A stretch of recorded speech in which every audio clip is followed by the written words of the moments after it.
संपूर्ण देशवासियों को बधाई देता हूं कि आज गुप्त नवरात्रे के पहले दिन से ये शिव पुराण की कथा प्रारंभ हो रही है। और आप सबको मालूम होगा 4 नवरात्रे होते हैं। उन 4 नवरात्रे में 2 नवरात्रे गुप्त माने गए और उसमें भी जो आषाढ़ महीने का जो नवरात्रा आता है, जो आज से प्रारंभ हुआ है, कहते हैं अगर कोई स्थिर होकर एकांत में बैठकर भगवान शंकर के नाम का मात्र संबोधन श्रवण कर लेता है, सुन ले, गुनगुना ले, शिव को याद कर ले, तो कहते हैं शिव और शक्ति की दोनों की कृपा उसके ऊपर बनी ही रहती है। और आज वही नवरात्रे, गुप्त नवरात्रे से ये शिव कथा संचेती परिवार में प्रारंभ हुई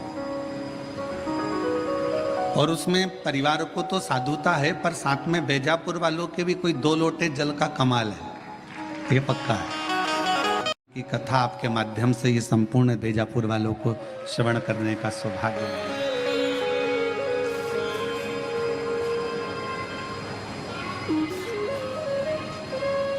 और वो भी इस पवित्र नवरात्रि के अवसर पर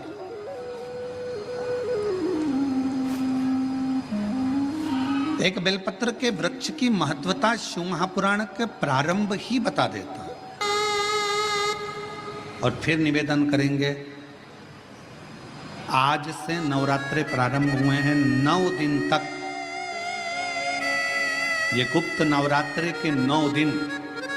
अगर आपको ऐसा लगता है कि शिवजी आप बाबा मेरी नहीं सुन रहा, बहुत संघर्ष का जीवन चल रहा है, बहुत परेशानी का जीवन चल रहा है, बहुत कष्ट का जीवन चल रहा है और कोई मंजिल, कोई राह, कोई मार्ग दिख ही नहीं रहा,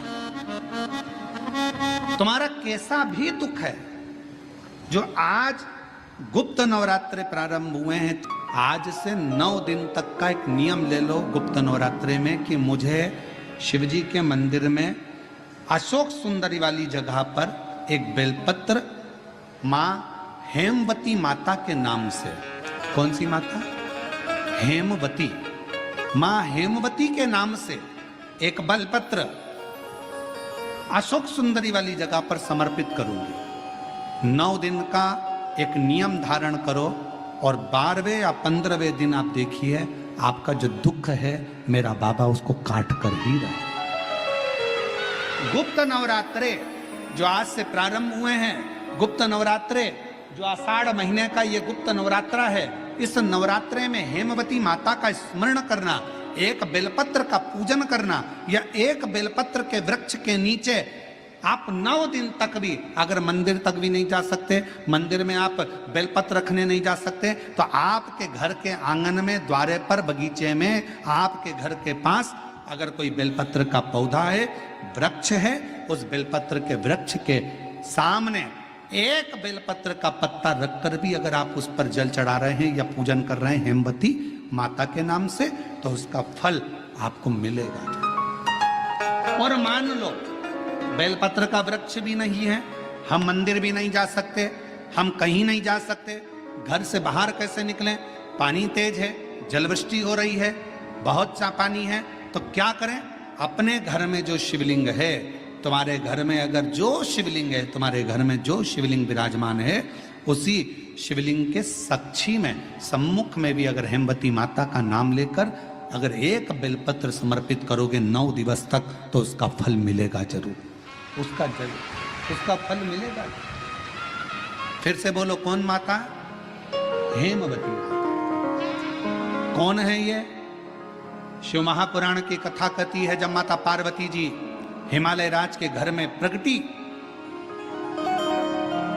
और हिमालयों की कंदरा में बैठकर मां पार्वती जी तप साधना में लीन हुई, जितनी परीक्षा भगवान शंकर ले सकते थे, शिवजी ने सारी परीक्षा ली। ब्रह्मदेव परीक्षा लेने आए, भगवान नारायण परीक्षा लेने आए, इंद्रदेव आए, सप्तऋषि आए, सारे साधु संतों को परीक्षा लेने भेजा, पर मां उन परीक्षाओं में पास होती चली गई। तब भगवान शंकर ने दर्शन देकर कहा, पार्वती आज से तुम्हारा नाम हेमवती रहेगा। सुनो पार्वती, तुम्हारे इस नाम की आराधना जो तुम्हारे गुप्त स्वरूप में करेगा, उसको मनवांछित फल की प्राप्ति हो जाएगी। और वो फल, आज कथा अगर प्रारंभ हुई है और आप लोगों को मौका मिला है तो इस कथा का स्मरण अपने जीवन में जरूर करें। क्या पता भोलेनाथ जी ने बेजापुर वालों पर बड़ी कृपा करी है, बहुत बड़ी कृपा करी, जो नवरात्र में कथा मिली और आप लोगों को ये कथा का चरित्र श्रवण करने को पहले दिन ही मिल गया। बीच में मिलते तो 2-3 दिन निकल गए होते।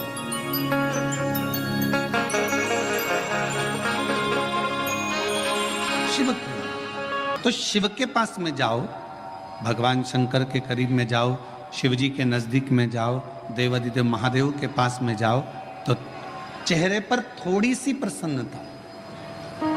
और तो और हमने शिव महापुराण की कथा के माध्यम से पहले भी आपको कहा, आप 1 लोटा जल शिव जी को नहीं चढ़ा सकते।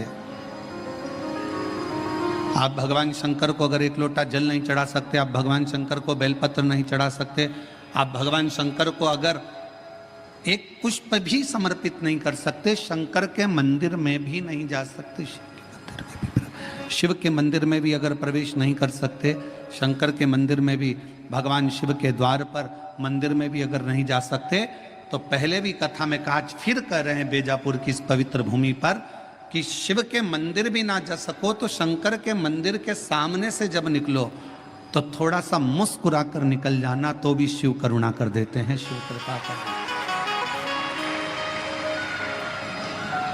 थोड़ा सा मुस्कुरा कर निकले, थोड़ा सा मुस्कुरा कर निकलोगे तो भी भगवान शिव करुणा कर देते हैं, कृपा कर देते हैं, दया कर देते हैं।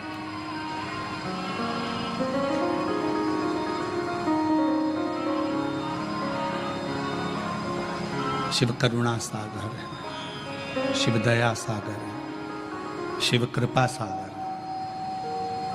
और शंभु शरणे पड़े मांगो घड़ी रे घड़ी, दुख काटो दया करी निदर्शन आपो। शंभु शरण पड़ी मांगो घड़ी रे घड़ी, दुख काटो दया करी निदर्शन आपो। बेजापुर की इस कथा का नाम बेलपत्र शिव पुराण दिया। उसका कारण एक ये भी रहा कि आने वाला जो समय है वो श्रावण का महीना है।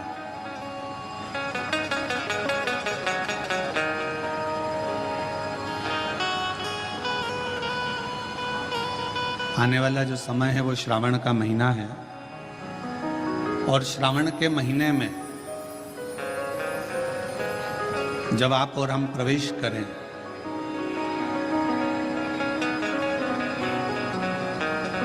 तो आपको और हमको ये मालूम होना चाहिए कि बेलपत्र की महत्वता क्या है।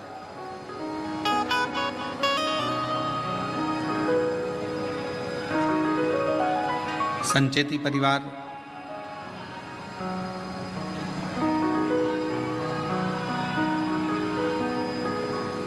आज जो ये पवित्र शिव महापुराण की कथा को प्रारंभ करा है, मैं संचेती परिवार को तो बधाई देता ही हूँ, साथ में संपूर्ण देशवासियों को बधाई देता हूँ कि आज गुप्त नवरात्रे के पहले दिन से ये शिव पुराण की कथा प्रारंभ हो रही है। और आप सबको मालूम होगा 4 नवरात्रे होते हैं।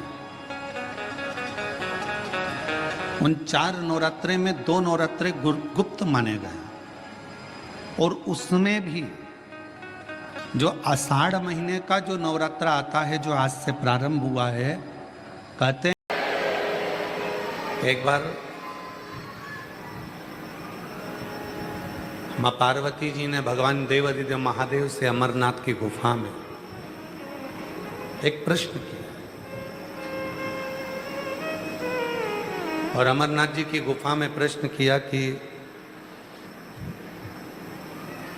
कई लोग ऐसे हैं संसार के जो काशी नहीं जा सकते,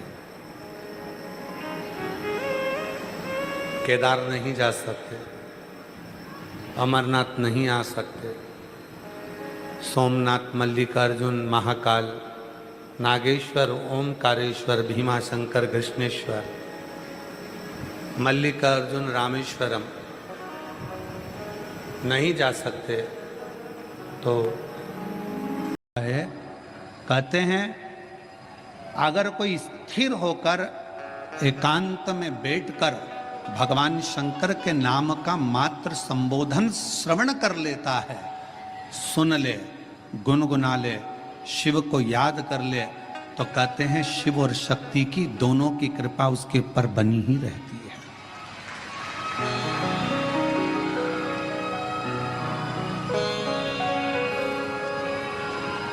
और आज वही नवरात्रे, गुप्त नवरात्रे से ये शिव कथा संचेती परिवार में प्रारंभ हुई। और मेरे भोले तेरा सहारा है, मेरे भोले तेरा सहारा है, मेरी नैया हाथों किनारा है, मेरी नैया हाथों किनारा है, मेरे बाबा तुझे पुकारा है, मेरे बाबा तुझे पुकारा है, मेरी नैया हाथों किनारा है, मेरी नैया हाथों की। सावन के महीने में जो शिवरात्रि आती है, उस शिवरात्रि पर जब आप और हम ऑनलाइन पार्थिव शिवलिंग का पूजन करते हैं, प्रदोष काल में शाम के समय, रात्रि के समय पर जब आप और हम पूजन करते हैं, पूरा विश्व सावन की शिवरात्रि पर ऑनलाइन पार्थिव लिंग को बनाकर पूजन करता है। उसकी जो कामना होती है, यहाँ कृष्णेश्वर महादेव की कथा कहती है, बाबा उसकी कामना पूर्ण करते हैं। बाबा उसकी कामना पूर्ण करते हैं। कृष्णेश्वर शिव ओघड़ी है। ब्रह्म हत्या को 3 स्थान पर बांट दिया, 4 स्थान पर ब्रह्म हत्या को बांटा गया।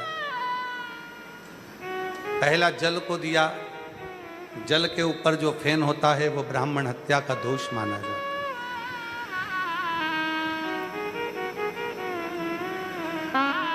अग्नि को दिया, अग्नि में जो नीली लपट रहती है वो ब्राह्मण हत्या का दोष माना जाता है। पृथ्वी को दिया तो पृथ्वी का बंजर भाग ब्राह्मण हत्या का अंश माना जाता है। स्त्री को दिया, स्त्री का रजस्वला होना ब्राह्मण हत्या का अंश माना जाता है।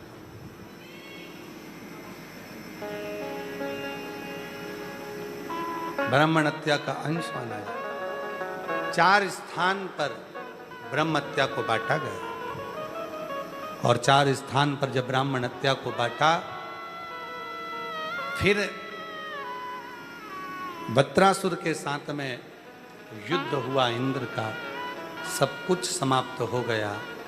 तब गुरु की शरण फिर गए और शिव की शरण गए, तब जाकर दधीची बाबा की अस्थियों से युद्ध लड़ा, तब जाकर इंद्र विजय प्राप्त कर, तब इंद्र विजय। गुरु का डर और गुरु का दर, ये दोनों ना छूटे। जीवन में लक्ष्य पाना है तो ये दोनों को ना भूलना। आगे वर्णन आया है सुंदर प्रसंग में, जब शिव की स्तुति का वर्णन करते हुए 12 ज्योतिर्लिंग का स्मरण करा रहा है। और 12 ज्योतिर्लिंग में प्रथम सोमनाथ जी का वर्णन किया। जब विश्वास दृढ़ हो, एक पत्र अच्छा है।